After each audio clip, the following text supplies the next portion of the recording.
relativité générale.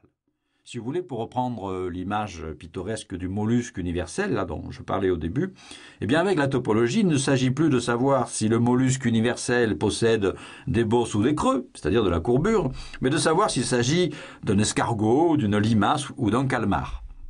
La forme globale, quoi. Et donc une nouvelle discipline est née depuis quelques années, qui s'appelle la topologie cosmique. Elle essaie donc d'appliquer au modèle cosmologique relativiste les remarquables découvertes mathématiques qui ont été effectuées au cours de la deuxième moitié du XXe siècle dans ce domaine fascinant de la topologie. Alors avant de plonger dans quelques subtilités de la topologie cosmique, je voudrais quand même rappeler ce que nous dit la cosmologie d'aujourd'hui sur les formes possibles de l'univers.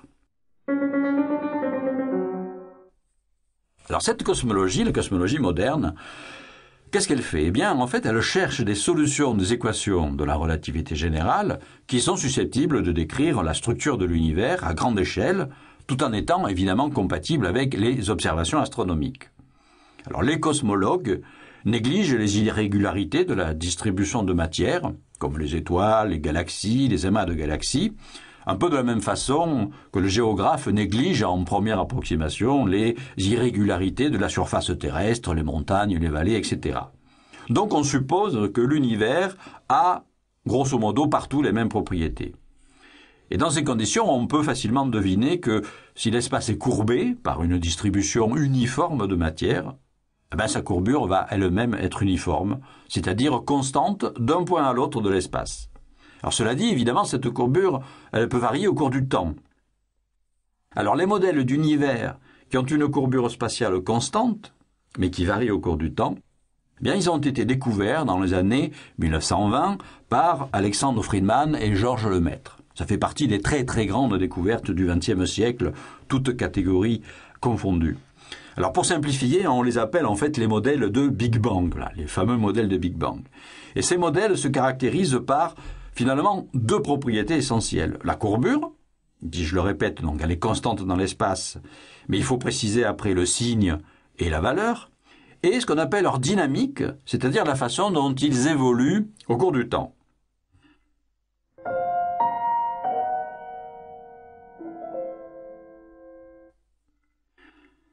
Alors, en ce qui concerne la courbure, il n'y a que trois familles d'espaces possibles qui dépendent du signe de la courbure. Donc l'espace euclidien, c'est celui qui a une courbure qui est partout nulle.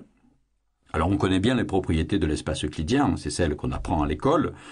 Donc par exemple, pour s'assurer qu'un espace est euclidien, il suffit de vérifier que la somme des angles d'un triangle, n'importe lequel, fait exactement 180 degrés.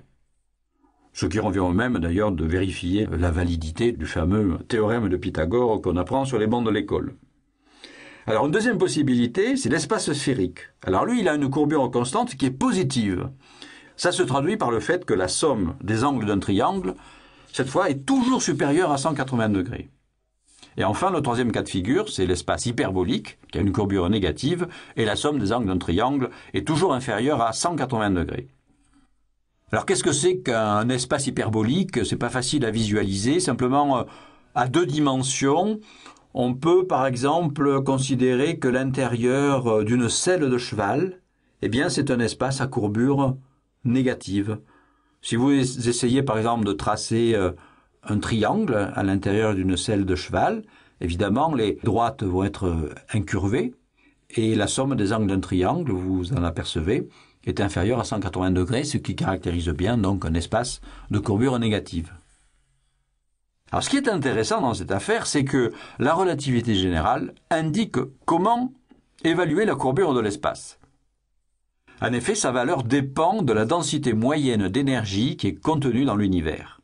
Disons qu'en dessous d'un certain seuil critique de densité, qui est égal à environ 10 puissance moins 29 grammes par centimètre cube, ça correspond à peu près, si vous voulez, à un petit atome d'hydrogène par mètre cube d'espace. Vous voyez qu'à cette échelle, ça ne fait pas beaucoup.